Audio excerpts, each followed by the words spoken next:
Nós já estudamos que nós vivemos os dois mundos na Terra. O mundo de cima, que é o mundo espiritual, e o mundo de baixo, que é o mundo material. E que nós temos que viver o espírito na matéria e a matéria no espírito. Mas eu acho que a gente tem ainda bastante dificuldade de soltar essa frequência da matéria.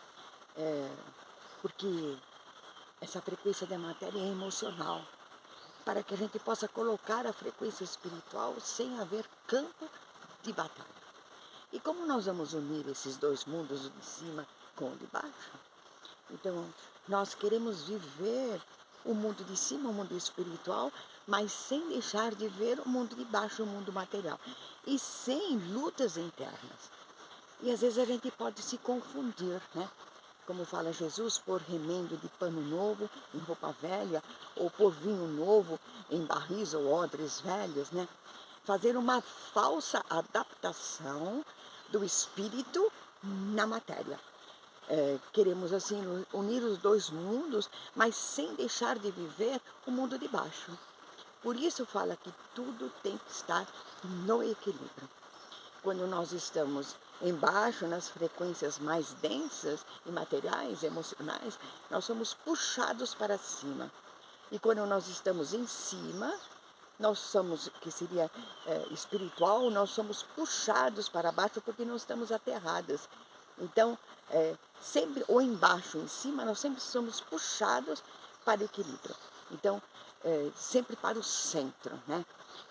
Então, esse remendo de pano novo, ou de odres novos, ou de vinho novo, né, que é o de cima, ele quando ele é colocado em roupas velhas ou barris velhos, que é o mundo de baixo, né, assim, então, às vezes, se a gente quer fazer uma falsa adaptação e não uma real mudança, não é? Diria assim que o que vai ocorrer?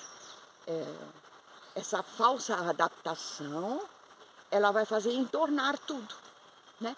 Ou vai fazer tudo ser desperdiçado. Isso porque fazer essa adaptação não é uma mudança. Podemos às vezes nos iludir com essa falsa ilusória espiritualidade, que é o desejo do ego, que não quer perder o seu controle. Então, por que nós temos tantas resistências, né? Por isso que fala que o mundo de fora, esse mundo externo que nós vemos, é o espelho do que nós temos dentro de nós, né? Diria que é como se fossem várias Elinas vivendo nesta Elina. Vários corpos vivendo junto com a minha essência, na minha partícula divina, como uma família, com vários membros morando, como vários membros morando numa mesma casa. E cada uma das Elinas tem a sua visão, a sua frequência, seus desejos, mas ainda não vivem em harmonia. E seus ideais são separadas. Por isso que fala, quem comigo não ajunta, espalha. Então, alcançar o que Jesus fala, eu e o Pai somos um, é quando todos esses corpos, todas essas Elinas estiverem unidas no mesmo ideal, no mesmo objetivo. E é trabalhar em conjunto, sem atritos, cada uma fazendo a sua parte, mas todas almejando a mesma finalidade, o mesmo objetivo.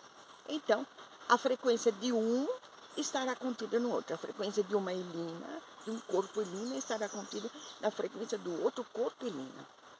E todos vão vibrar em uníssono. Aí o Pai se completa na Elina essência. Quando isso ocorrer dentro de nós, a nova era do planeta da Terra será estabelecida. E os dois mundos vão se completar e se equilibrar. O de cima e o de baixo vão se equilibrar, né? Mas, sim, ainda a gente acaba sempre nos enganando, né? Mas eu diria assim que a constância, alcançar esse objetivo de viver um mundo de cima em harmonia com o mundo de baixo, eu diria assim, mais unificados, vai permitindo que nós coloquemos luzes no nosso caminho. Então, conforme a gente vai colocando luzes no nosso caminho pela constância de atingir esse objetivo, então nós vamos saindo do nosso caminho como uma picada, vamos formando uma trilha, depois vamos formando uma estrada, até chegarmos num campo, o infinito como o universo, né? Aí nós não precisaremos mais fazer jejum, porque nós não teremos do que nos abster, né? Apesar de que nós sempre temos do que acrescentar, mas nós não teremos que fazer o jejum de nos abster das coisas, porque tudo fluirá, porque o Pai estará fluindo livremente em nós, né? Eu diria que é como colocar a minha casa de São Paulo, né, no sítio do Lar Escola, né? Não importa onde estiver, eu tenho que aprender que quando eu estou em São Paulo, eu tenho que estar na mesma frequência do sítio. E quando eu estou no sítio, eu tenho que harmonizar a frequência de São Paulo. Tenho que aprender a unir o vertical, que seria, vamos dizer, o sítio, e com o horizontal, que seria a minha casa de São Paulo, que é a matéria. Então, quando eu conseguir unir os dois, eu vou estar no equilíbrio. E quando eu estou no equilíbrio, a paz de Deus e o Pai flui livremente em mim.